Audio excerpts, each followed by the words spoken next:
একটি সরল পথ। একসময় এক ছোট্ট গ্রামে রশিদ নামে একজন দরিদ্র কিন্তু সত্যবাদী এবং পরহেজগার লোক বাস করত। রশিদ সবসময় আল্লাহর ওপর ভরসা করে চলত এবং সত্যের পথে অটল থাকত। একদিন রশিদ তার ক্ষেতে কাজ করছিল। হঠাৎ সে দেখল তার ক্ষেতে এক জ্বলন্ত আলোকরেখা পড়ে আছে। কৌতূহলী হয়ে সে আলোকরেখা অনুসরণ করে। আলোকরেখা তাকে এক গুহার দিকে নিয়ে যায়। গুহায় প্রবেশ করে সে দেখতে পেল এক আলোকিত কোরআন শরীফ।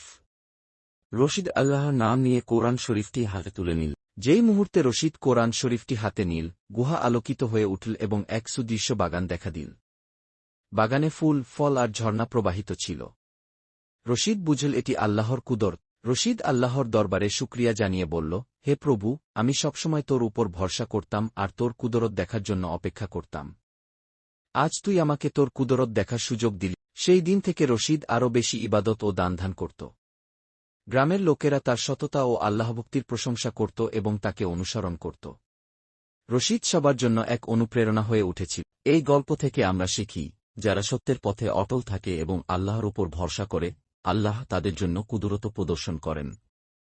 এই কুদরত তাদের জীবনকে আলোকিত করে তোলে এবং সমাজে একটি উদাহরণ স্থাপন করে। আল্লাহ আমাদেরও রশিদের মতো সত্যের পথে চলার তৌফিক দিন। আমিন।